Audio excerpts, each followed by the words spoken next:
Concedo a palavra ao senhor Ricardo Bergman, delegado da Associação dos Diplomados da Escola Superior de Guerra, para falar sobre os 47 anos da referida associação.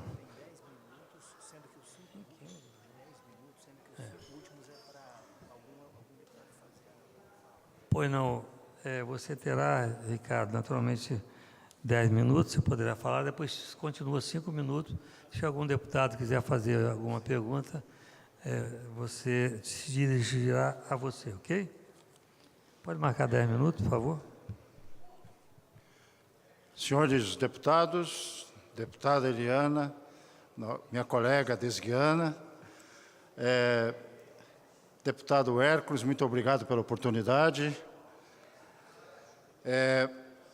Uma grande satisfação estar aqui nesse plenário, conversando com os senhores e demais público aqui presente, para comentar alguns detalhes da nossa associação, que este ano completou 47 anos de trabalhos efetivos aqui no Estado do Espírito Santo, assim como também falar sobre a nossa Convenção Nacional, que ocorrerá em outubro. Falar de ADESG para um público tão diverso, para mim é uma satisfação muito grande, principalmente porque a grande maioria não conhece a nossa associação. E iniciamos lembrando as primeiras palavras do hino da ADESG, composto, letra e música pelo embaixador Vicente Gatti, da turma de 59 da ESG, e que diz: nós queremos da pátria a segurança, em um clima de paz e entendimento. Nós queremos manter a confiança com base no desenvolvimento. E é com base na defesa e no desenvolvimento nacional que a Escola Superior de Guerra é que passamos aos estagiários, quando ingressam nos cursos da ADESG, o método de planejamento estratégico da ESG e suas expressões no poder nacional, política, econômica, psicossocial, militar, científica e tecnológica. Dependendo da frequência semanal, os estagiários, entre 4 e 6 meses, convivem, ouvem e debatem nos períodos preparatório, doutrinário, conjuntural e de aplicação com autoridades e especialistas, civis e militares, membros do corpo permanente da ESG e personalidades com elevado saber no distinto campo do poder, além das visitas a empresas e instituições militares. Aprendem e reaprendem a trabalhar em grupo, pesquisando, estudando, elaborando e expondo teses de superior interesse da atualidade nacional, aplicando o método de planejamento da ESG. Os estagiários concludentes nos CEPs não são mais os brasileiros igual aos outros concidadãos. Pelo contrário, sentirão no íntimo que estão mais disponíveis e mais responsáveis para com o destino do Brasil, pois passarão a integrar o universo. ADESGiano, que registra aproximadamente 9 mil diplomados pela ESG e 85 mil diplomados pelas delegacias em todas as capitais brasileiras e representações. Os diplomados adquirem o conhecimento de uma doutrina dinâmica e a técnica de aplicação metodológica de uma ação tática para lograr os resultados positivos. O Brasil precisa muito de esguianos e adesguianos para influenciar o seu progresso espiritual, material, porque somos uma nação invicta. Vencemos todas as batalhas de nossa história, estivemos no Atlântico e no solo europeu durante a Segunda Guerra, mas necessitamos combater contra a miséria, a ignorância, as enfermidades, o desemprego, a incultura e, sobretudo, a pobreza da formação política das elites. Tenho dito em outras oportunidades que ser adesguiano não é somente participar dos cursos da ADESG e portar a sua carteira de identificação. Na maioria das vezes, o pessoal se omite. Ser adesguiano é um permanente estado de espírito. Estar sempre presente junto à família adesguiana, participando dos seus eventos, divulgando o pensamento estratégico da ESG e da ADESG nos 4 cantos do Brasil. A família desguiana é forte por ser apartidária. Não somos a favor nem contra os governos. Desejamos um Brasil melhor, mais justo e com capacidade de defender os interesses do seu povo. Vamos continuar estudando o Brasil e lutando para que nossa segurança seja respaldada por uma capacidade de defesa à altura das necessidades do país. Para isso, precisamos investir muito mais em conhecimento para assegurarmos o desenvolvimento que propiciará trabalhos dignos, elevando o nosso querido Brasil à condição de grande potência. É urgente que se crie uma mentalidade nacional de defesa, tendo em vista as grandes reservas brasileiras de água, alimentos e energia renovável. O país passa por uma crise de identidade com a falta de moral, ética por parte dos governantes. Faltam preceitos que estabelecem a ordem que tanto precisa uma nação séria. É preciso desenvolver a brasilidade para este país. É necessário trazer de volta o civismo e o patriotismo. Todos têm que voltar a ter orgulho do nosso Brasil. Temos muitos especialistas em marketing, finanças, produção, operação logística e recursos humanos, mas pouquíssimos estrategistas em ideias, conceitos, modelos e práticas bem-sucedidas. No passado falava-se em eficiência e eficácia, depois em produtividade e qualidade, mas hoje se fala em estratégia, sustentabilidade, responsabilidade social e ecológica com competitividade. Hoje é importante garantir a flexibilidade, a agilidade, a prontidão, criatividade, inovação, sensibilidade em relação ao cliente e ao mercado, o uso intensivo de tecnologia da informação e das oportunidades da internet, além das redes internas de conexão entre todos os componentes da organização, e pesados investimentos nas pessoas, em termos de conhecimento, habilidades, julgamento e atitudes para construir competências através de estilos de gestão democráticos e intensamente participativos. Agora, meus senhores, me permitam, eu vou falar um pouquinho da nossa delegacia aqui, que foi instalada em Vitória no dia 29 de junho de 70, pelo tenente-coronel Vinícius Alves da Cunha, comandante do 3º BC, que hoje é o 38º Batalhão de Infantaria. Já realizamos 52 CEPs, num total de 2.669 diplomados. Além de Vitória, que já fizemos 30 CEPs, foram desenvolvidos 11 CEPs em Linhares, Vila Velha 5, Cachoeiro de Itapemirim 3, Colatina 2 e São Mateus 1. Nos últimos 19 anos, sempre foram realizados, pelo mínimo, um curso de estudos de política no Estado do Espírito Santo. E neste ano, vamos realizar, pela primeira vez aqui no Estado, a 14ª Convenção Nacional da DESG, onde estarão reunidos aqui adesguianos de todo o Brasil para discutirmos assuntos importantes no nosso dia a dia. Assuntos esses relacionados à segurança, educação e economia. E teremos, inclusive, na solenidade de abertura, a presença do general Décio Luiz Chalmers, que é o comandante da ESG atualmente. Serão discutidos os assuntos com também o general Augusto Heleno Ribeiro Pereira e do senador Cristóvão Buarque, além de inúmeros secretários do nosso Estado, citando alguns como André Garcia, Dr. Wallace Ponte, Regis Teixeira, Haroldo Rocha e outros. Unidos, sempre estaremos pela nossa DESG e serviremos sempre o nosso Brasil. Como diz o nosso lema, um só coração e uma só alma pelo Brasil. Eu convido a todos, as inscrições já estão abertas para participarem da nossa 14ª Convenção, que será realizada no Hotel Ilha do Boi, nos dias 19, 20 e 21 de outubro, em pleno discutindo em muitas matérias relativas ao nosso dia a dia. Muito obrigado. Ricardo, por favor,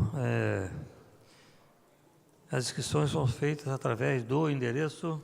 As inscrições são feitas através do endereço eletrônico credencialonline.com.br/convenção ADESG. Eu queria que você fizesse o favor de repetir mais devagarinho, para as pessoas poderem anotar o endereço eletrônico, por favor. credencialonline.com.br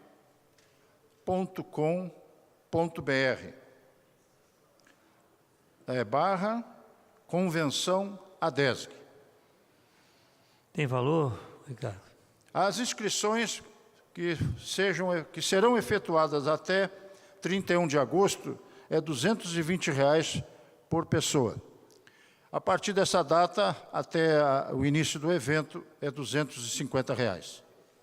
O período são 3 dias, né? 19, 20 e 21 de outubro. Sim, senhor. 19 à noite, sexta-feira o dia todo e sábado no expediente da manhã. Muito bem. Algum deputado? Deputada Eliana Dadalto. Não. Quero parabenizar o deputado Dr. Hércules, né, por ser o requerente desta fala e também parabenizar o senhor Ricardo Bergman, que é o delegado da ADESG e que eu também sou adesguiana. Foi um prazer estar participando em 2013 lá em Linhares, da 9ª CEP, que nós tivemos lá em Linhares, da turma. Foi um momento de 4 meses, de muita experiência, de muito aprendizado, muita disciplina, né? Ali, eu acho que eu vejo que todas as pessoas que puderem participar, eu incentivo, porque ali... a gente aprende muito sobre a política, né? Quantas pessoas que ainda não conhecem bem as questões também dos seus direitos, as questões também de estar elaborando projetos. Nós elaboramos na época projetos, apresentamos na Câmara Municipal lá de Linhares. Eu estava vice-prefeita no período, mas foi um aprendizado para todos nós, apesar de que eu sou nova na política, né? Disputei pela primeira vez e que fui eleita em 2012 como vice-prefeita, que infelizmente no período o gestor municipal não aproveitou a minha experiência que eu tive como secretária da assistência social. Aí fui lá, participei desse estudo, participei e hoje sou adesguiana.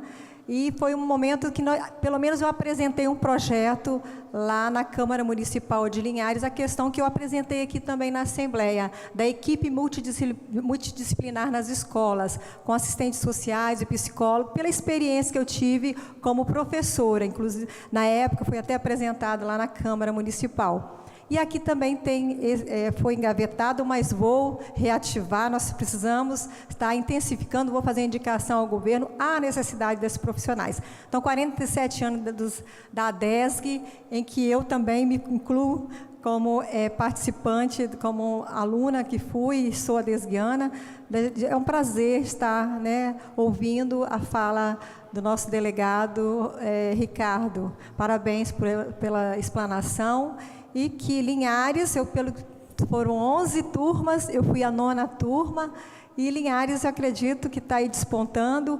Tem o grupo dos adesguianos, ainda continua, participo desse grupo dos adesguianos, e quando eu posso, eu participo também das reuniões, mas agora eu aqui, às vezes eu sou cobrada, mas pelo fato de ter esse compromisso aqui na Assembleia, me dificultou por causa dos dias, né, das reuniões. Mas parabéns mais uma vez para todos nós, adesguianos, parabéns pela sua fala. Muito obrigada. Obrigado. Muito bem, Ricardo, quer fazer mais alguma complementação na sua fala? Eu queria, de coração, agradecer a gentileza do senhor de ter feito esse requerimento, das palavras da deputada Eliane Dadalto, né, e de todos que nos assistiram aqui e conheceram, em rápidas palavras, o que é o sistema ESG-ADESG no Brasil. Muito obrigado. Eu quero agradecer e vou acompanhá-la até a saída e passo, nesse momento, a presidência para o deputado Bruno Lamas.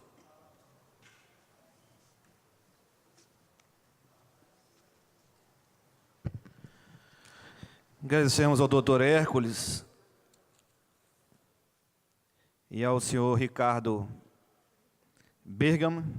E, nesse momento, concedo a palavra ao senhor Wellington Pereira da Silva, presidente estadual do Sindicato Estadual dos Agentes Comunitários de Saúde e de Combate às Endemias, que vai falar sobre o trabalho e a legislação da categoria, a relação com os municípios.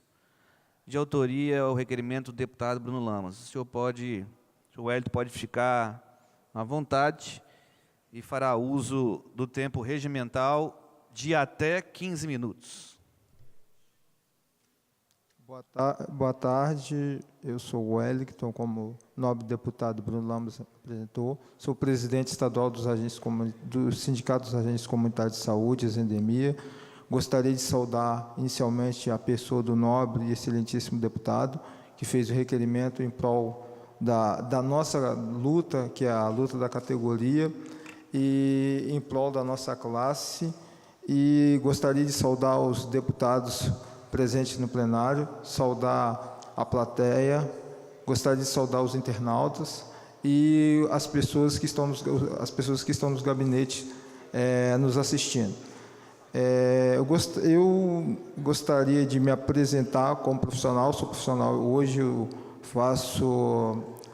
ocupo a função de agente comunitário, sou servidor do município de Serra, já tem 7 anos de contribuição, de bons serviços prestados à comunidade serrana. Sou lotado da Unidade de Saúde de Campina da Serra. E hoje a gente veio falar aqui de uma questão que é muito popular. Acredito que algum dos senhores já tenha usufruído de algum serviço dos agentes comunitários na sua determinada comunidade. Ou conheça algum agente comunitário, ou tem um familiar que atue nesse campo. O Sindicato dos Agentes Comunitários, a assessora do gabinete do nobre deputado está distribuindo no plenário aí o informativo que fala da história do sindicato, surgimento do sindicato e das informações da qual da categoria e das legislações e algumas coisas em relação nosso vínculo e nosso diálogo com os municípios. O Sindax ele surgiu em 2009, lá na Unidade de Saúde de Vila Velha, pelo senhor Lúcio e mais 5 agentes comunitários. Em 2011, o Sindax obteve a carta sindical. Hoje, no Estado do Espírito Santo, nós somos uma entidade formada por 32 diretores. Eu assumi a presidência em fevereiro de 2016. Anteriormente, eu exerci o mandato de diretor jurídico e, posterior, de fevereiro até agora, exato momento, eu ocupo a cadeira de presidente da entidade. A gente tem desenvolvido um trabalho a nível de Estado. O nosso foco hoje é na região serrana, a região do Caparaó e o sul do Estado e parte da Grande Vitória. A gente tem pouco trabalho na região norte do Estado. Nós temos 32 diretores. Eu gostaria de entrar aqui no histórico em relação dos agentes comunitários, o histórico do contexto hoje do que é o Estado do Espírito Santo em termos de agente comunitário, Programa de Estratégia de Saúde da Família. Eu acredito que alguns dos deputados aqui deva ter ocupado o cargo de prefeito e deva conhecer muito bem a função do agente comunitário e o Programa de Estratégia de Saúde da Família. E aí, dando prosseguimento, hoje o Estado do Espírito Santo ele possui, com base no CNES, que é o Cadastro Nacional de Estabelecimentos de Saúde, 8.127 agentes comunitários. Então, de 78 municípios, nós temos 8.121 agentes comunitários. Agentes comunitários de saúde e agentes comunitários de endemias. No Brasil, nós temos, dos 5.565 municípios, nós temos aproximadamente 473 mil agentes comunitários e agentes de combate às endemias. O programa de agentes comunitários, o programa de agentes comunitários ele é formado tanto pelo agente comunitário de saúde quanto pelo agente de combate a endemias, com a atualização da Lei 12.994, que aconteceu no ano de 2014. que inseriu o agente de combate a endemias, que anteriormente a isso, a lei era só para o agente comunitário de combate, aliás, anteriormente a isso, a lei era específica para o agente comunitário de saúde, que era a Lei 11.350. Posteriormente a isso, em 2014, a lei foi alterada e inseriu o agente de combate às endemias no programa. Ou seja, o Ministério da Saúde entendeu que era necessário inserir o mesmo. Hoje, o Ministério da Saúde banca, ou seja, financia no modelo de bipartite 95% dos valores, na verdade, do orçamento dos agentes comunitários. Ou seja, cada agente comunitário, o município recebe por profissional 95% de recursos, no modelo bipartite, fundo a fundo, fundo nacional, fundo municipal. Além disso, os municípios recebem uma outra porcentagem que não cabe discutir aqui, que é em cima do Programa de Estratégia de Saúde da Família e Programa de Agentes Comunitários, que é o PACS. Em todo o Estado do Espírito Santo, hoje, em todo o Estado do Espírito Santo, o piso nacional do agente comunitário é de R$ 1.014. O que, às vezes alguém pode questionar, todos os municípios cumprem? Não. Alguns municípios não cumprem o piso nacional do agente comunitário, a nível de Estado, que está baseado na Lei 12.994 de 2014. E posterior, juntamente com essa lei, a Lei 13.342 de 2016, que à luz sobre a insalubridade em cima do salário base. Cada agente comunitário de saúde é responsável por 150 famílias ou 750 pessoas. E cada agente de combate às endemias é responsável por 25 domicílios dia. O agente comunitário, 750 pessoas ou 150 famílias mês, e o agente de combate a endemias, 25 domicílios dia.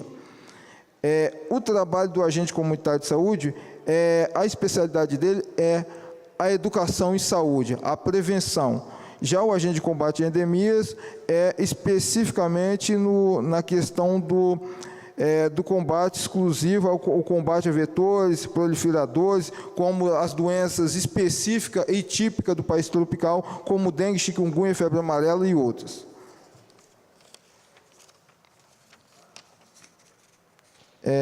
Hoje, 60% 60% dos municípios do Estado do Espírito Santo, eles cumprem a legislação 11.350 e a Lei 12.994.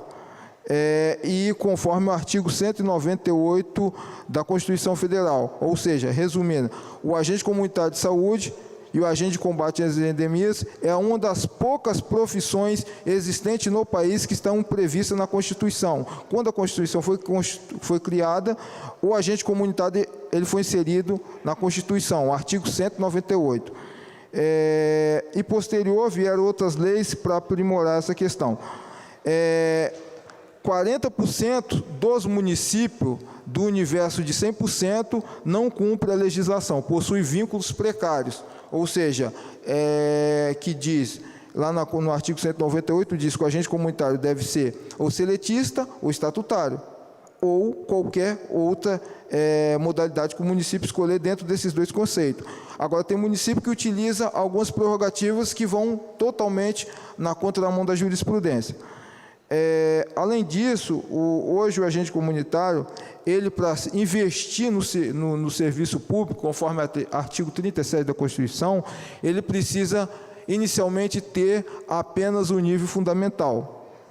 Porém, há diversos questionamentos pelo próprio Ministério da Saúde que deva se mudar. Então, hoje o agente comunitário ele precisa, como foco principal, critério principal, ter ensino fundamental até a 8ª série, e residir no bairro ou território.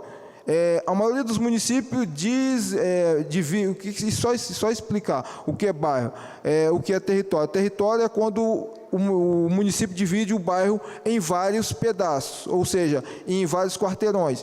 E microárea é quando o município divide o bairro em 5 ou 6 ruas. E aí, automaticamente, o agente comunitário tem que morar dentro dessas regiões, ou de microárea ou de território.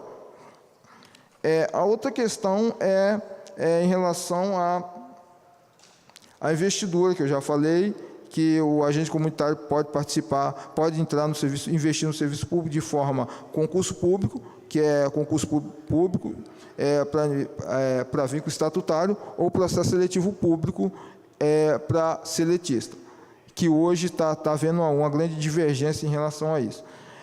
Da jurisprudência, hoje o agente comunitário ele tem uma gama é uma das poucas profissões no país que possui praticamente um manual jurídico farto.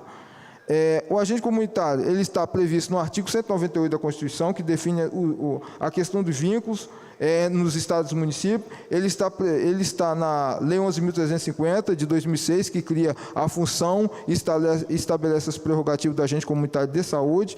Está na Emenda Constitucional 51 de 2006, Emenda Constitucional 63 de 2010, Lei Federal 12.994 de 2014, que estabelece o piso nacional dos agentes comunitários, Lei Federal 13.342 de 2016, que estabelece a insalubridade, e a última agora, que teve no dia 5 de maio aqui um debate coordenado pelo deputado, na oportunidade, Givaldo, aqui do Estado, e coordenado pelo deputado federal Valtemir Pereira, do PMDB, que é a PL 6437 de 2016, que modifica toda a estrutura de trabalho e forma de orientação dos agentes comunitários, ou seja, transforma o agente comunitário em técnico de saúde, ou seja, ele vai assumir algumas prerrogativas como do técnico em enfermagem e outras funções específicas, e o agente de combate a endemias mais específico na questão de veterinária, etc. e tal. Nossa relação com os municípios. A gente possui um excelente trabalho de politização sindical com os nossos trabalhadores de base na região serrana, principalmente nos municípios de Afonso Cláudio, Venda Nova do Imigrante, Laranja da Terra, Domingos Martins, Marechal Floriano e outros mais. Na região sul, a gente possui um excelente trabalho também no município de Cachoeiro, Guaçuí, Alegre, Rio Novo do Sul e outros mais. Na região da Grande Vitória, a gente possui um excelente trabalho na região de Vila Velha, na região de Serra, e a gente hoje é um sindicato que estamos localizado em Vitória.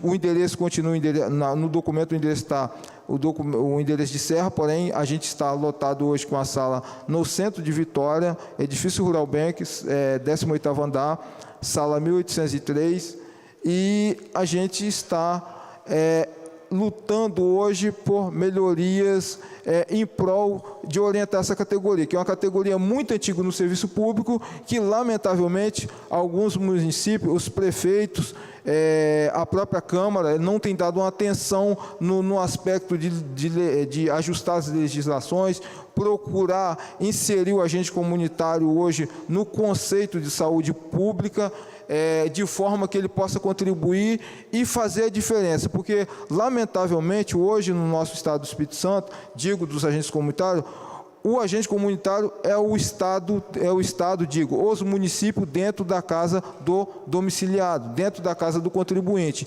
Então, por que não investir no agente comunitário? Então, essa é a minha fala, me coloco à disposição para os questionamentos. Meu muito obrigado. Está aberto. Eu quero agradecer a presença do Wellington, pedir que ele permaneça, por favor, ainda aí diante da tribuna, que pode ser que haja algum questionamento, alguma pergunta, alguma contribuição de algum deputado. Quero registrar a presença do Edson Barros, liderança lá da Serra, do bairro Jardim Tropical. Registrar a presença do Assis Borges, produtor cultural de eventos da cidade, meu amigo, da sua esposa Gisele, e todos que nos acompanham através da TV Alice. Antes de adentrar na questão técnica, gostaria, Nanau, de fazer aqui um registro a todos os capixabas. Nanau é carinhosamente o apelido de Wellington. Eu publiquei hoje uma entrevista de um jornal de grande circulação aqui do Estado, uma coluna, onde um pretenso candidato a deputado, a presidente da República, um senhor que se diz deputado federal, ele disse, entre outras coisas, que se ele fosse presidente, ele daria um golpe no Congresso Nacional. Está certo que o Congresso tem passado uma imagem muito ruim para a sociedade. E ele disse que, se precisar, ele mataria 30 mil pessoas, até 30 mil pessoas, e começar pelo ex-presidente FHC. E dizer ele que, se algum inocente morresse, paciência. Isso está público em um jornal, um grande jornal. Eu fiz questão de compartilhar isso e mostrar a insanidade, o desequilíbrio, o espírito nada republicano, nada democrático desse cidadão. Por que eu estou dizendo isso? Porque é um privilégio nós podemos usar a tribuna popular e aí fazer um reforço do sistema democrático brasileiro, do preço que nós pagamos para termos uma democracia, liberdade de expressão, que seja cultural, religiosa, em todos os aspectos, e poder a Assembleia Legislativa receber um jovem de origem humilde, negro, que lidera em todo o Estado um movimento de agentes comunitários. Eu estava lendo aqui que, em média, tomam conta de 150 famílias por agente, aproximadamente 750 pessoas. Pode ter certeza que as suas contribuições são muito bem-vindas. Nós estamos acompanhando de perto a luta de vocês, a necessidade que os municípios precisam ter de se aproximar, aprimorar e adequar a uma legislação maior. Fico triste em ouvir que quantos por cento dos municípios ainda não... Hoje, aproximadamente, no estado, nós temos 60% dos municípios que cumprem, que são os municípios da região serrana, do sul e alguns do norte, e 40% que não cumprem. Ainda temos 40% de municípios que ignoram. Eu gostaria de saber se algum deputado gostaria de fazer alguma pergunta. Agradecer a sua presença, posso sentir à vontade aqui entre nós, porque estará conosco a partir de agora, então, o próximo orador. Eu passo a palavra à presidência para a deputada Eliana Dadalto e peço que seja conduzido o senhor Lorenzo Pasolini, delegado de proteção à criança e adolescente, que vai falar sobre as crianças e adolescentes vítimas de agressão. A requerente é a deputada Eliana Dadalto, minha amiga, competente, querida e sensível deputada. Obrigada, deputado Bruno Lamas, também grande deputado aqui conosco, sempre ali solícito junto conosco. Eu convido nosso convidado especial, o doutor Lorenzo Pasolini, por favor, pode se dirigir à tribuna, que ele vai falar sobre as nossas crianças e adolescentes que são vítimas até dos próprios familiares, às vezes até dentro da família. Nós vamos ver toda a sua fala. Ele que está sempre aí nos meios de comunicação, sempre passando a sua experiência, tem uma experiência para nos relatar.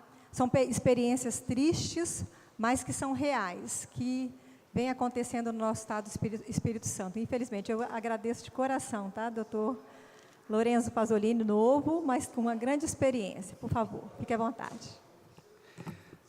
Excelentíssima senhora. 15 minutos, tá? Tá ótimo. Depois nós vamos abrir para os colegas deputados. Obrigado.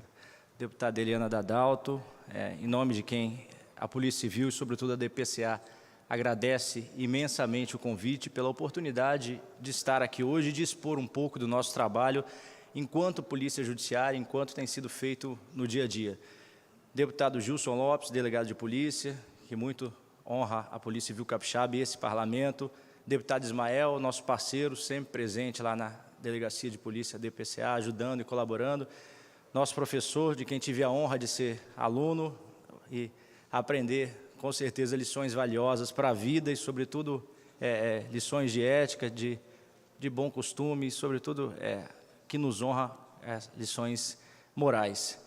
Senhoras e senhores presentes, quem nos assiste em casa também pela Assembleia, eu hoje aqui recebi com muita alegria esse convite para estar presente nessa Casa de Leis, sobretudo porque nós sabemos que aqui se decide o futuro do Estado do Espírito Santo e, de uma certa medida, a casa de ressonância da sociedade capixaba, porque o que pulsa no coração do povo está aqui dentro dessa instituição, desse poder, na verdade.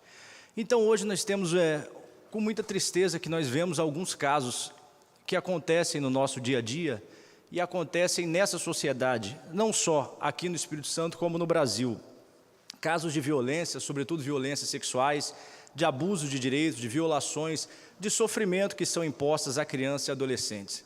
Então, até como forma de iniciar essa singela exposição, se me permite, eu vou fazer uma pequena regressão histórica a 1988. O que aconteceu? O legislador federal, sobretudo em 1988, elevou os direitos da criança e do adolescente à Carta Constitucional. Por quê? Antes de 1988, a criança e o adolescente ele não era um sujeito de direito.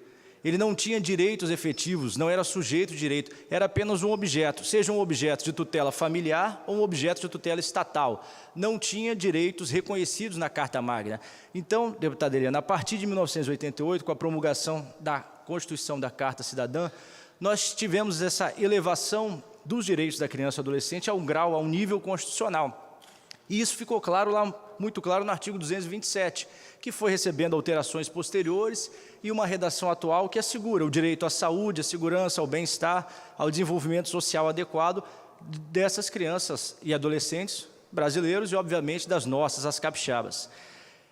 Isso foi importante, foi muito importante. E dentro desse contexto surgiu, então, o Estatuto da Criança e do Adolescente, que ainda é alvo de muitas críticas e precisa, obviamente, ser aprimorado. O doutor Gilson teve na delegacia do adolescente em conflito com a lei, que é uma delegacia que eu costumo dizer que ela é o sinal contrário à nossa, porque ela apura os atos infracionais. E, obviamente, que o Estatuto ainda tem algumas alterações e alguns acertos, porque a sociedade ela está em constante modificação, ela é dinâmica. Então, a lei, o parlamento também tem que ser dinâmico. A partir daí, então, de 88 e, sobretudo, com o Estatuto de 90, é que surge a DPCA, Delegacia de Proteção à Criança e ao Adolescente, com um pouco de atraso. Por quê? Ela já surgiu em 1993, a partir da Portaria 06 de 93. Então, Constituição de 88, Estatuto de 90, Delegacia de Proteção à Criança e ao Adolescente, só veio a surgir em 93. Ela surge no contexto de muita dificuldade, que não é diferente do contexto atual, um contexto em que há um excesso de demandas, um excesso de casos que são tratados no dia a dia. Mas eu acho que nos cabe uma indagação. Por que nós temos esse elevado número de violação de direitos? O porquê desse elevado número de casos? E aí nós chegamos, sobretudo, ao contexto social. Eu costumo dizer que a polícia sozinha ela não vai dar conta de tudo, ela não vai resolver tudo. A polícia pode muito, o poder público pode muito, sobretudo quando nós estamos irmanados com as outras instituições e os outros poderes, Ministério Público, Poder Legislativo, Poder Executivo, Poder Judiciário. Você consegue hoje resolver muita coisa. E, felizmente, eu posso garantir e afianço com muita tranquilidade. Deputada Janete, boa tarde. Nós temos conseguido dar um ciclo e uma mudança, sobretudo no sentido de superar um ciclo de impunidade que, infelizmente, reinou, esteve presente durante muito tempo em nosso dia a dia. E hoje, com auxílio dos policiais, da Delegacia de Proteção à Criança e Adolescente, sobretudo, a quem eu rendo as minhas homenagens novamente, sempre que posso, porque se dedicam diuturnamente, inclusive finais de semana, se entregam realmente, alguns até com prejuízos de suas famílias, mas que, de forma muito correta e de forma muito singela, têm feito de tudo para trabalhar para uma sociedade melhor. Então, nós chegamos nesse quadro, nesse contexto, e aí fica essa análise. Por quê? Você vai simplesmente reduzir o debate, um debate reducionista, à atuação policial? Essa não me parece ser a melhor posição. Eu acredito que nós tenhamos que superar esse debate reducionista, porque simplesmente a análise de cunho policial não é a mais adequada. E aí eu acho que a importância dessa Casa de Leis, porque nós precisamos levar esse debate para a sociedade, trazer a sociedade, doutor Hércules, para debater esse assunto, assim como o senhor brilhantemente, se me permite, trata da questão da saúde aqui dentro, o deputado Sérgio da educação, mas eu acho que esse assunto também precisa ter um espaço aqui no parlamento, e eu novamente agradeço a deputada Eliana por trazer à baila esse instituto. O dia a dia dessas crianças, sobretudo, é um dia a dia muito difícil. Se me permite, vou dar um exemplo agora desse caso de sexta-feira, em que nós tivemos um caso tenebroso que chocou a todo o Brasil, porque é uma pessoa que se habilita a ficar com crianças e adolescentes, a passar parte do tempo, deputado Hudson Leal, e que, infelizmente, veio a abusar dessas crianças. São crianças que já são crianças sofridas, que nasceram sem um lar. Elas eram crianças que estavam em abrigo, ou seja, uma instituição que acolhia. E mesmo assim, infelizmente, vieram a ser vítimas de violações de direitos. Isso é algo muito triste e que nos chocou bastante, sobretudo por ser um cidadão que tem uma posição social de destaque dentro da sociedade, tinha uma condição financeira muito boa, mas infelizmente é um criminoso, não há outra definição. Então, a Delegacia de Proteção à Criança e ao Adolescente, deputado Bruno Lamas, que, nosso boa tarde, sempre se coloca do lado da criança e do adolescente e, sobretudo, busca parceiros, porque nós sabemos que o quadro nosso hoje, orçamentário, fiscal, é muito difícil. Então, nós sempre estamos tentando, as instituições, sobretudo públicas, governamentais, mas também instituições privadas que queiram, de maneira altruística, firmar um convênio, auxiliar o nosso dia a dia. Temos boas notícias também a dar. Hoje eu mantive um contato com o doutor André Garcia, o secretário de Segurança, e ele já havia deflagrado um procedimento licitatório autorizando a mudança da sede da DPCA. E esse procedimento, então, tem o trâmite normal, nós inclusive fizemos visitas, foi lançado um chamamento público de maneira oficial no edital, algumas empresas ofereceram imóveis, nós fizemos visitas técnicas e, a nosso ver, já há um imóvel apto a instalar a delegacia e o secretário me autorizou e nos afiançou que essa mudança vai sair, o que já é uma grande vitória, porque hoje a unidade onde ela funciona, ela não tem uma condição ideal, estrutural, nem logística, para atender toda a Grande Vitória. Por quê? São 2 milhões de pessoas, a metade do Estado do Espírito Santo está sobre a nossa circunscrição. E são casos que sempre exigem uma urgência muito grande, porque a criança goza de prioridade absoluta, de proteção integral. O que é isso? Esse caso deve ser atendido com a máxima prioridade, tanto pelo Poder Executivo, no caso a Delegacia de Polícia, quanto pelo Ministério Público e pelo Poder Judiciário. Então, eu acredito que, dando uma infraestrutura melhor, você dotando o policial de dignidade, porque, na verdade, você vai dar dignidade tanto ao servidor, quanto às crianças que nos procuram no dia a dia. Eu tenho a acreditar que nós vamos evoluir ainda mais e conseguir alcançar níveis mais satisfatórios ainda em conclusão de inquéritos policiais. Só para ilustrar nesse sentido, nós tivemos no ano passado 1.050 inquéritos policiais concluídos, com indiciados, ou seja, ao menos 1.050 pessoas hoje respondem por esse tipo de crime na Grande Vitória, somente do ano passado, porque pode haver mais de um indiciado no mesmo inquérito. Então, ao menos 1.050 pessoas estão respondendo por esse tipo de crime na Grande Vitória. É um dado alarmante? Bastante alarmante, que merece a nossa reflexão.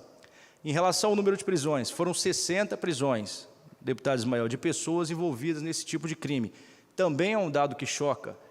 Comparando com outras capitais da nossa federação, nós notamos claramente que é um número bastante elevado. A solução é só polícia, é só prisão? Muito pelo contrário. Tenho consciência plena disso e a equipe da Delegacia de Proteção à Criança e ao Adolescente também. A prisão, nesse caso, é importante para você cessar o abuso de direitos, cessar a violação. Por quê? Aquele estuprador, aquele abusador, ele não vai parar.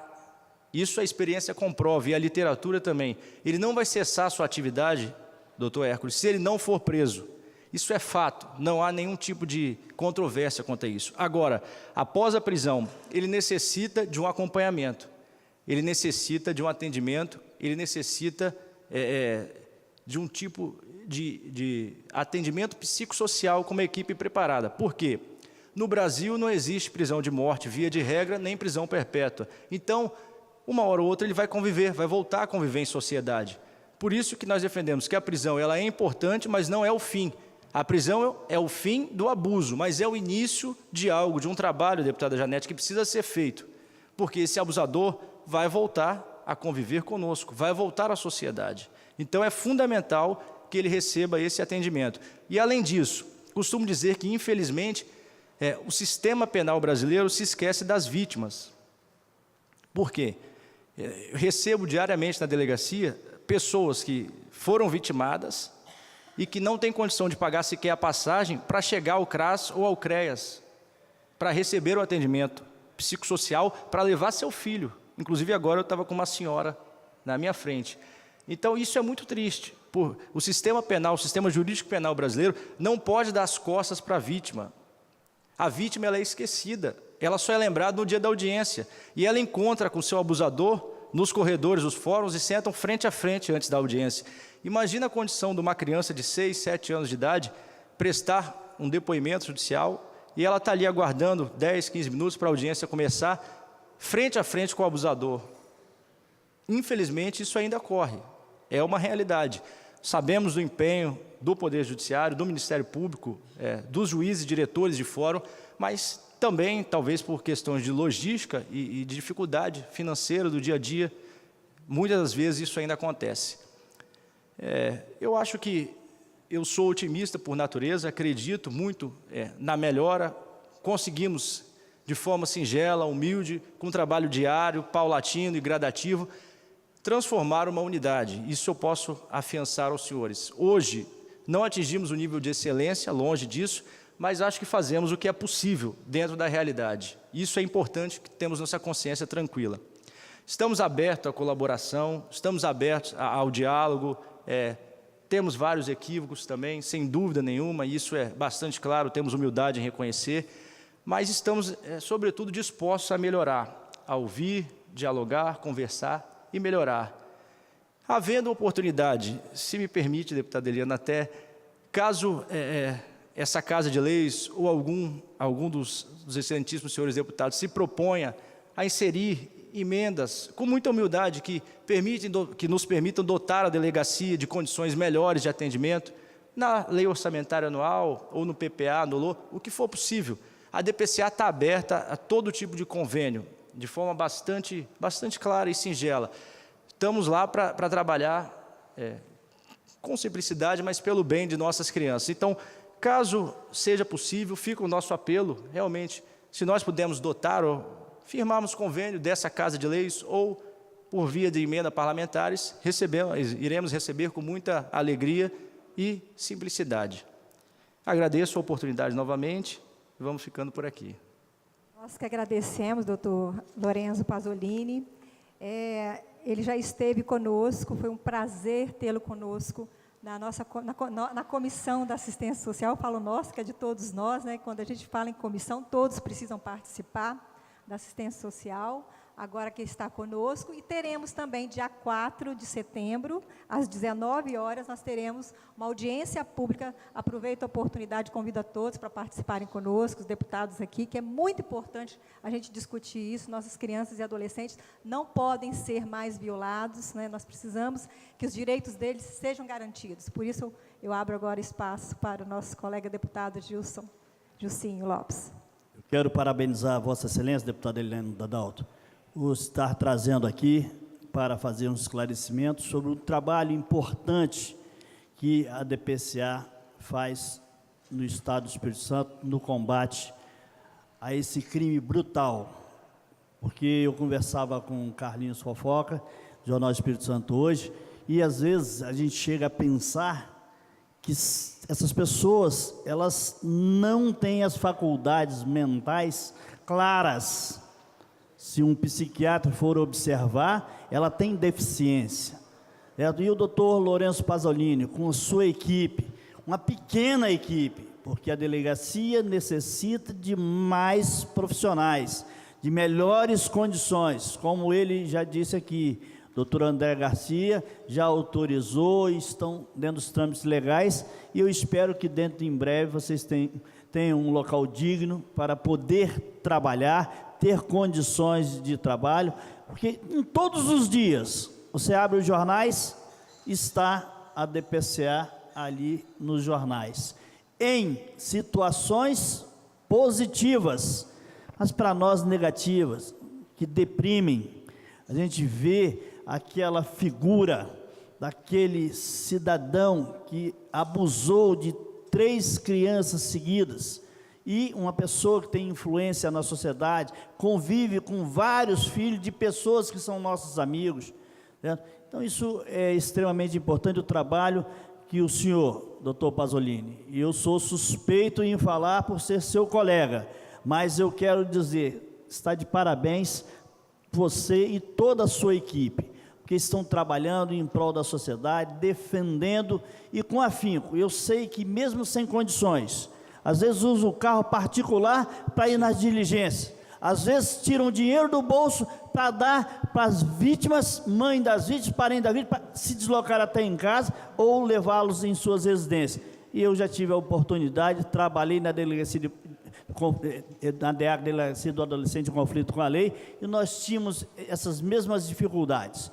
Mas as dificuldades hoje são maiores, os índices de denúncias são muito maiores, as pessoas acreditam hoje na instituição policial civil e na pessoa do doutor Lourenço, e por isso elas estão denunciando muito mais, e o volume de trabalho, foram 1.060 inquéritos, acima da média de qualquer unidade da federação, certo? 60 prisões, que foram realizadas, 60 prisões e vários outros pedidos que estão por ser analisados nos escaninhos dos fóruns, e sem audiências marcadas. Mas eu quero parabenizar a deputada Eliane por ter trazido aqui, nesta casa, o meu amigo, delegado, doutor Lourenço Pasolini. Muito obrigado. Nós que agradecemos a participação do deputado Gilcinho Lopes. Passo agora para a deputada Janete. Também quero agradecer a presença de doutor Lourenço, que é nosso delegado de polícia da DPCA, em nome de nossas crianças e adolescentes que são vítimas de violência. Nós estamos aqui para somar com o senhor, eu sei do trabalho árduo e a gente reconhece esse trabalho, delegado, mas a gente sabe também que a legislação ela precisa endurecer em alguns aspectos, e tem casos, né, existem até estudos, onde uma pessoa que tem um comportamento avesso, como esse caso que nós vimos, que foi noticiado nos jornais, eu acho que foi no início da semana, em meados da semana passada, onde um bancário do Banco do Brasil, ou seja, uma pessoa longe de qualquer suspeita, livre de qualquer suspeita, um bancário que passou num concurso público, com 30 anos de Banco do Brasil, usar dessas prerrogativas para poder se inserir no meio de crianças e estar cometendo essas atitudes delituosas que inclusive fazem parte de sua mente doentia, né? Até que ponto que um cidadão como esse tem conserto? Será que tem psicólogo que dá jeito nisso? Será que essa questão dessa castração química não deva ser repensada a nível nacional? Claro que não pode ser uma coisa torta e direito, mas assim uma coisa com severidade, uma coisa muito bem analisada, uma coisa muito bem medida por uma equipe médica que tem a capacidade de estar fazendo essas verificações. Ou seja, tem coisas que fogem do controle e que muitas vezes eu costumo achar que tudo na vida tem jeito, mas tem coisa que não tem jeito. E eu não sei se uma mente doentia nessa altura do campeonato, e que daqui a um tempo vai estar no meio da sociedade de novo, tem jeito, né? Mas tem jeito, delegado, nós melhorarmos o espaço. Nessa casa, eu defendo muito a questão das mulheres, da violência familiar e doméstica contra as mulheres, e as jovens, nossas adolescentes são vítimas disso, nossas meninas são muito vítimas dessa violência sexual, dessa violência doméstica, de nós humanizarmos o atendimento, de nós fazermos uma sala cor-de-rosa no DML, para que essas mulheres, essas meninas, essas crianças possam ser melhor atendidas na hora que vão fazer um exame de conjunção carnal, um exame, né, onde vai identificar se realmente houve estupro ou não, em que elas precisam ser acolhidas pelo Estado, ser acolhidas de uma maneira adequada, para que não venham sofrer mais ainda quando estão fazendo essas denúncias. Para o senhor ter uma ideia, eu vi casos, neste caso de mulheres, aí eu falo como o senhor se atém à questão das adolescentes, né? Eu vi caso de meninas irem denunciar E elas saírem bem assim, irem para psicóloga, para assistente social, assim, eu não volto não, porque o delegado perguntou, estava me questionando se eu não dei causa, se não foi eu que provoquei, se meu short não era muito curto, se não foi eu que seduzi, né? E tem essas concepções, elas têm que mudar, porque uma menina de 13 anos, sexo é bom, é interessante, tanto é uma coisa interessante tanto na criança como na adolescente, e não podemos, temos que abrir as nossas mentes de que um adulto fazer isso com uma menina de 13 anos, por mais que ela tenha o corpo de adulto, a cabeça dela não está amadurecida o suficiente para os impactos que muitas vezes uma atitude dessa vai gerar para o resto da vida de uma menina dessa. Então, assim, são muitas as ações. Eu quero agradecer ao senhor por ser um agente que tem procurado fazer muito bem feito o seu trabalho como um verdadeiro e grandioso servidor público de nosso Estado. Nosso muito obrigado. E eu, se me permite, deputado, só um minutinho, eu costumo dizer que esse discurso da superação da culpa da vítima, esse discurso já não cabe mais no momento atual do mundo, não só do Brasil. Então, essa questão de aquilatar ou verificar a culpa da vítima num caso como esse, com todo respeito, para mim esse discurso já não cabe mais no momento atual. Muito obrigado. Agradecemos a participação da deputada Janete Sá. Agora passo para o doutor Hudson, por favor. Maior na frente. Os mais velhos primeiro, tá, Liliana. Vamos passar então para o deputado Em Ismael primeiro lugar, eu quero Almeida. parabenizar a deputada, né, por esse momento, trazendo aqui o delegado da DPCA, nossa DPCA, doutor Lourenço, parabenizar por esse momento. Quero dizer ao delegado Lourenço que essa Casa de Lei se sente honrada com sua presença aqui.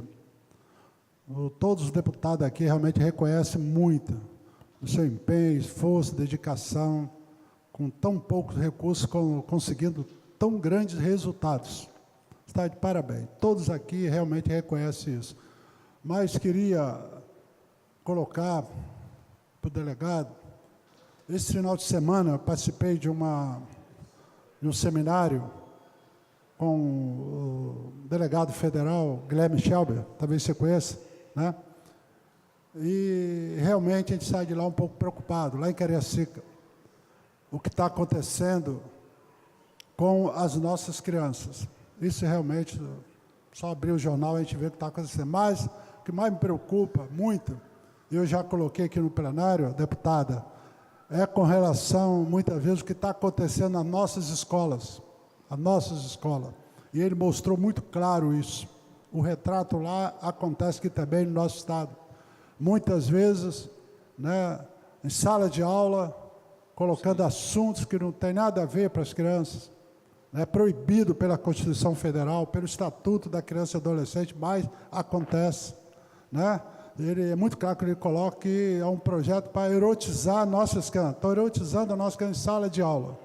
Há pouco tempo nós vimos aqui um livro que foi recolhido aqui no Estado, né? Onde o pai se apaixona, né? Romance com a filha dele, etc. Então, isso aí tem nos preocupado muito, muito. Né? Então, eu gostaria de saber, assim, no caso, nas escolas, que os pais têm andado preocupados. Não é evidente que são muitas escolas. Sábado mesmo nós vimos um caso aqui no Almirante Barroso, no jornal A Tribuna, muito claro. Há pouco tempo eu fui na Ilha do Príncipe, meu filho, o vereador Davi Ismael, os pais revoltados em sala lá fora da escola, porque a professora estava passando informações realmente que fica até às vezes difícil de falar, né? Mas estava passando para nossas crianças, né? Para nossas crianças em sala de aula. Então, queria saber o seguinte, né? O que esses pais, né, a família preocupada, pode fazer, porque a quem recorrer, aonde recorrer, deve ir na Delegacia de Proteção Criança e Adolescente. Então, eu gostaria muito de uma agenda com o senhor, eu, o vereador Davi Ismael, para a gente colocar essas nossas preocupações, que tem afligido muitos pais. Só encerrando, deputado Hudson, vou te dar a sua palavra. Eu solicitei, tem uma ideia da gravidade, deputada. Eu solicitei da Secretaria de Saúde, me dessem informações do ano passado sobre gravidez na adolescência. É um número estarrecedor no estado do Espírito Santo. Mais de 8.000 gravidez no estado do Espírito Santo. Entre 10, 12 até 17 anos, 18 anos. Então, quer dizer, isso nos preocupa. Como é que fica isso? Essa família, essa desagregação da família, tantos problemas.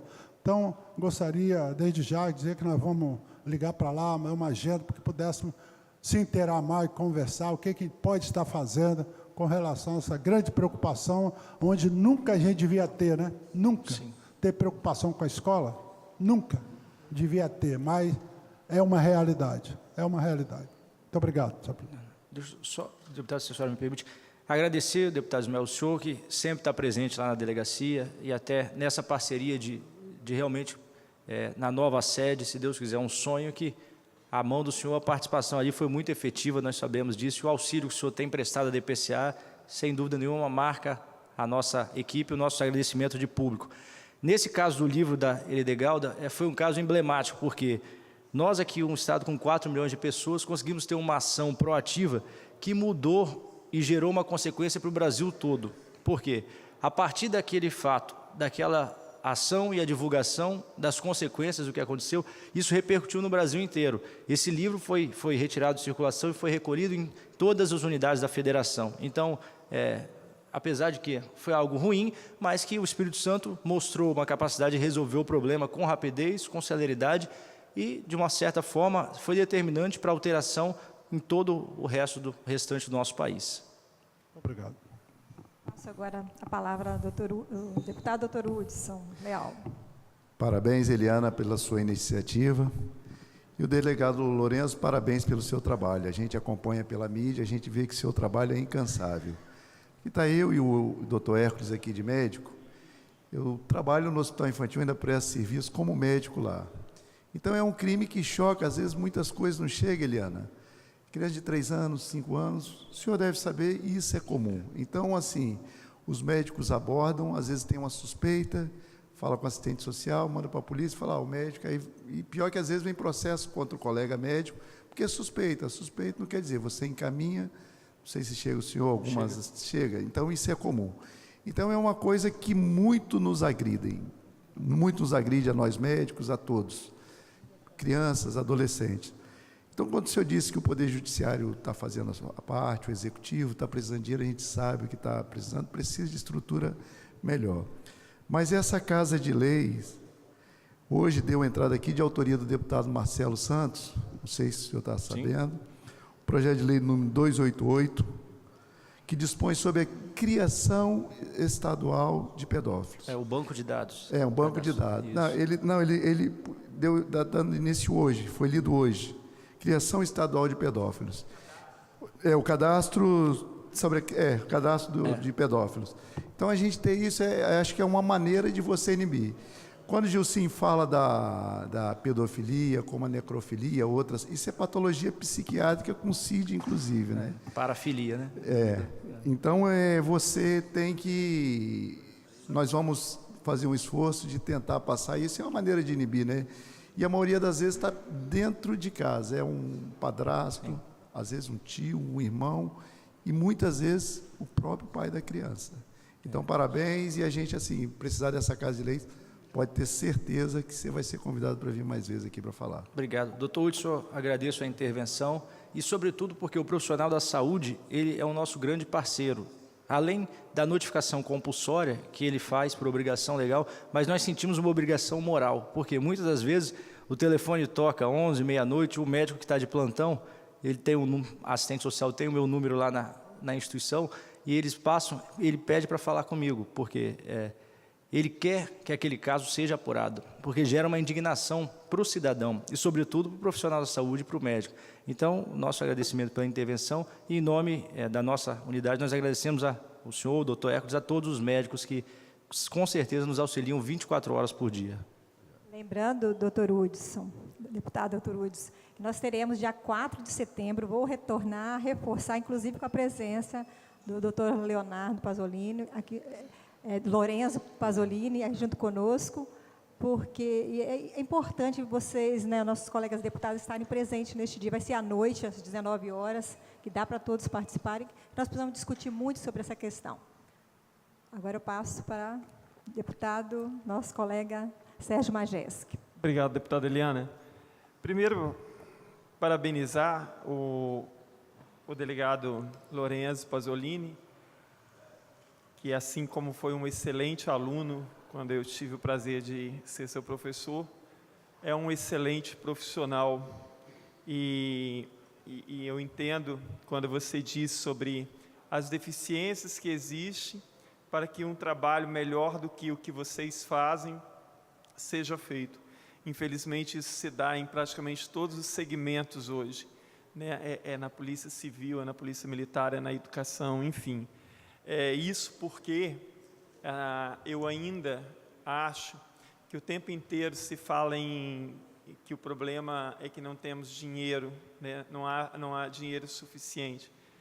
Eu posso estar errado, mas no meu ponto de vista, o que não falta nesse país é dinheiro. O que falta é compromisso real com a sociedade e uma aplicação justa, coerente, adequada, honesta, republicana do dinheiro público. E assim nós teríamos dinheiro para tudo, praticamente. Me preocupa, Lorenzo, às vezes, diante de toda essa situação, porque nós temos uma quantidade imensa de crianças e jovens vulneráveis, sejam aqueles que têm família e os que não têm, né? Nós vivemos um momento tão complexo da sociedade brasileira, global, em vários aspectos, que você apontar um culpado, né? Olha, isso acontece por causa disso, né? As causas, elas são complexas demais para você identificar, porque se houvesse uma e tão facilmente identificável, talvez fosse fácil combatê-la.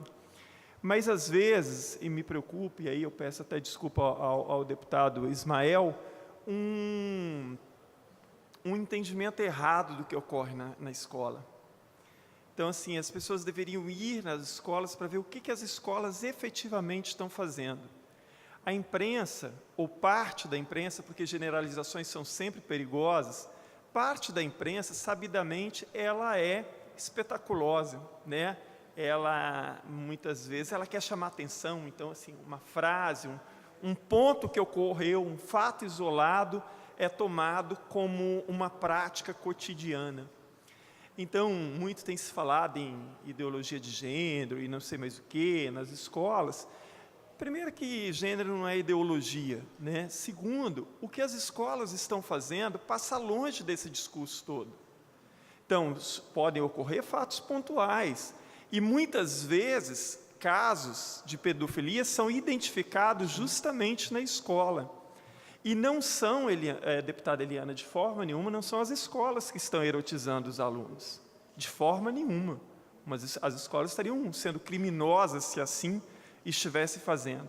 A sociedade é erotizada. Então, uma criança, ela tem mais acesso hoje à internet, à televisão, enfim, do que a escola propriamente dita. Ela passa 4 horas e meia na escola e olhe lá, né? O resto do dia, ela está na sociedade. Então, assim, jogar culpa na escola é uma temeridade.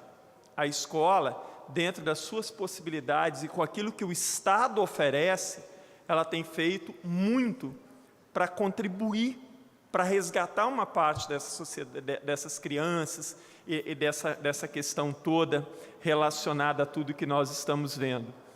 Então, nós temos, assim, numa sociedade tão complexa e com tantos problemas, talvez nós estejamos o tempo inteiro em busca de bodes expiatórios e não numa análise mais ampla para daí, conjuntamente, conseguirmos dar soluções para, se não resolver, mas amenizarmos de forma significativa os problemas. Mas, fora isso, faço minhas as palavras do deputado Hudson. Estamos à disposição aqui na Assembleia. Parabéns à deputada Eliana por ter convidado você para vir aqui hoje. E parabéns mais uma vez pelo seu trabalho. Enfim, e pode contar conosco, porque essa não pode ser uma luta da polícia. essa não pode ser uma luta do judiciário. Essa tem que ser uma luta encampada por toda a sociedade, na verdade, sejam instituições vamos dizer, legais ou a sociedade mesmo como um todo. Muito obrigado e parabéns. Agradeço suas palavras, deputado. Nós agradecemos a participação do deputado Sérgio Majestic. Vou passar agora para o deputado doutor Hércules. Hoje não vou trocar, não, né? De vez em quando eu troco do Padre Honório. Doutor Hércules, por favor. Deve ser por causa dos cabelos, Os cabelos, isso, idênticos. Eu quero inicialmente dar os parabéns a Vossa Excelência por trazer uma pessoa tão competente, tão dedicada, igual o nosso delegado, doutor Pasolini. Parabenizar ao doutor Pasolini. Conheço alguns membros da família Pasolini, tem alguns até que foram meus alunos no hospital, e o cavaco não voa longe do pau. Todos eles são competentes, e eu fico admirado, uma pessoa tão jovem igual você, desculpa chamar de você, Fique à vontade, doutor. mas precisa de realmente mais apoio. É uma discussão muito ampla, isso é muito difícil, começa dentro de casa, a educação, né? A escola ensina a escolaridade, a cultura, mas começa na família, começa dentro de casa essa preocupação. Eu sou ginecologista e já atendi criança violentada e encaminhei para o lugar certo há muitos anos. Mas eu tive o trauma que uma criança passa por isso, é um trauma que não desaparece nunca, nunca. Vai sempre lembrar disso. Eu vou falar aqui de uma pessoa adulta. Eu tive uma paciente que foi assaltada e foi violentada. E essa moça, a menstruação dela começou a atrasar. E, infelizmente, mais de um assaltante teve relação com ela. Começou a atrasar, ela ligava para mim todo dia, 2, 3, 4 vezes por dia, e eu atendia com bastante paciência. Isso é uma mulher que já tinha ganho 2 filhos comigo. Imagina uma criança que está em formação. Essa mulher, no 10º dia, deputada Janete, a menstruação dela chegou. E foi uma alegria para todo mundo, né? E aquela preocupação da gravidez, mas o trauma continuou. E você falou uma coisa importante, a gente lembra do criminoso, mas a vítima tem pouca assistência nesse mistério. Eu me lembro o Pavives, que eu, muito tempo, estava quase fechando, no governo passado ainda, o secretário Tadeu deu um apoio muito grande, o governador Casagrande também, funcionava, não sei se ainda funciona ali, no Hospital das Clínicas, do lado contrário. E a gente via cada caso de violência que realmente é uma coisa imensurável. E eu quero, nesse momento, parabenizar a você por essa dedicação. Cada vez que eu te vejo na televisão, eu não fico alegre, não. Eu fico triste que você vai lá para relatar alguma violência que aconteceu com uma criança. Isso a gente pensa, e muita gente não dá atenção para isso, porque é no vizinho. Porque é no vizinho. O dia que for na nossa casa, na nossa família, deputado Gilcim, que falou tão bem aqui, elogiando também a você. O dia que for na nossa casa, na nossa família, naturalmente nós teremos uma preocupação muito maior. Quero parabenizá-lo por esse trabalho e pode contar com a Assembleia, que nós estamos também juntos nessa empreitada. Parabéns. Muito obrigado, deputado doutor Hércules. Nós que agradecemos também, doutor Hércules. Eu vou passar agora a palavra ao deputado Bruno Lamas.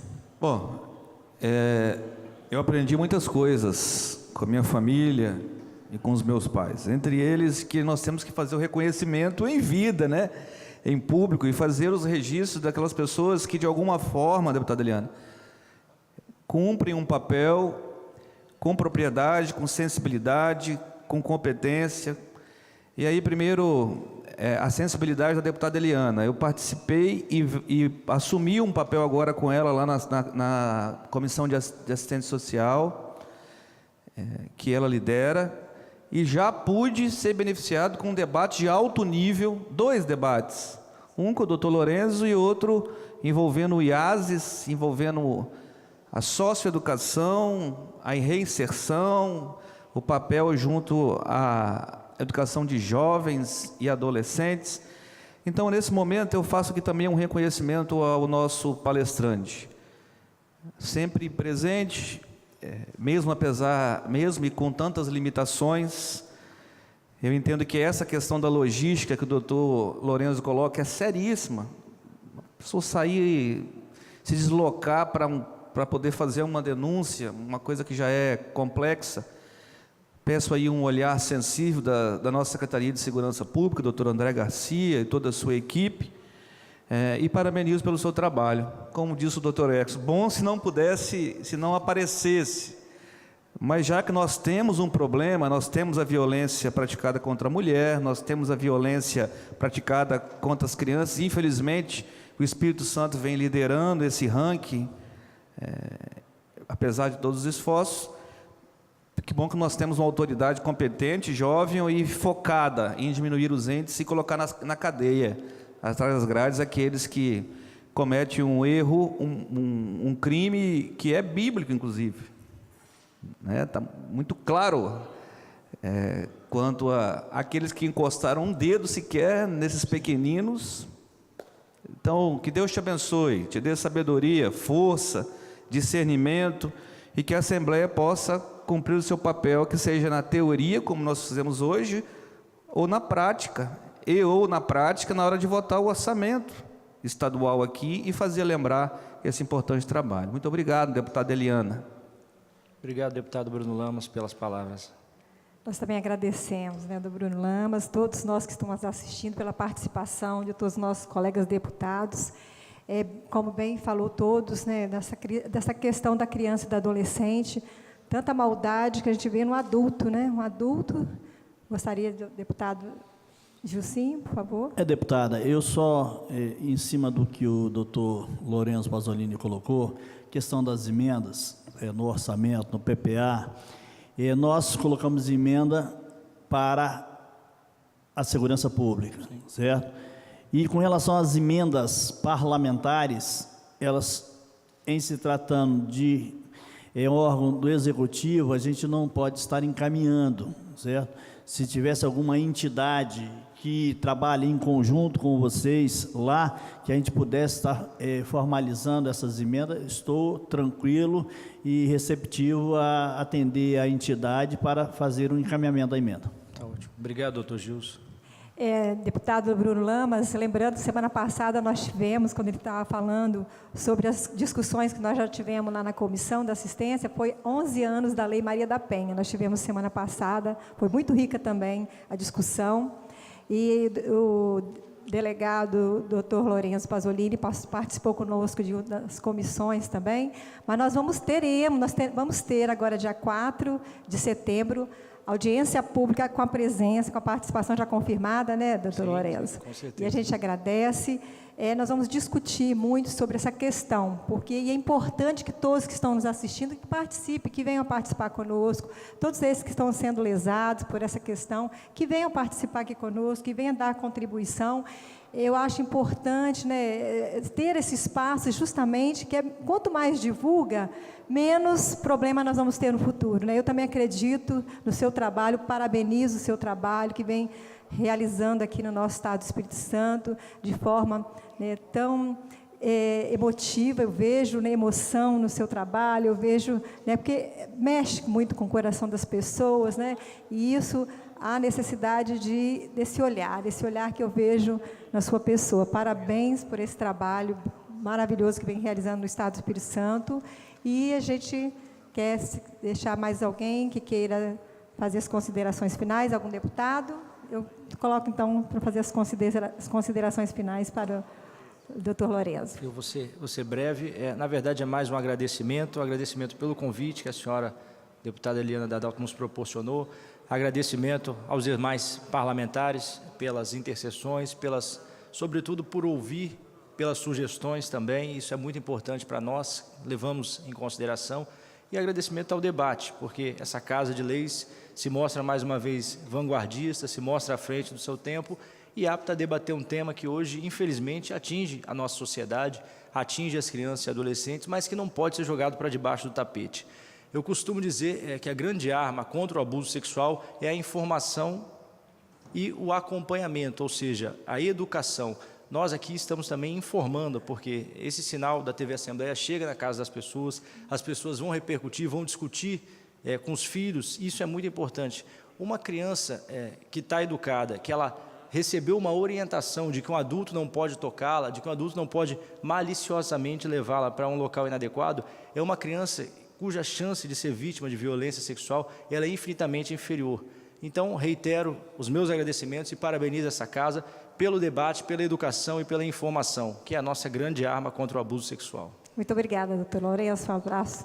Aplaudir a ele, né? Muito Obrigado. bom, foi bom. Valeu. Participação. Obrigada também aos nossos colegas deputados.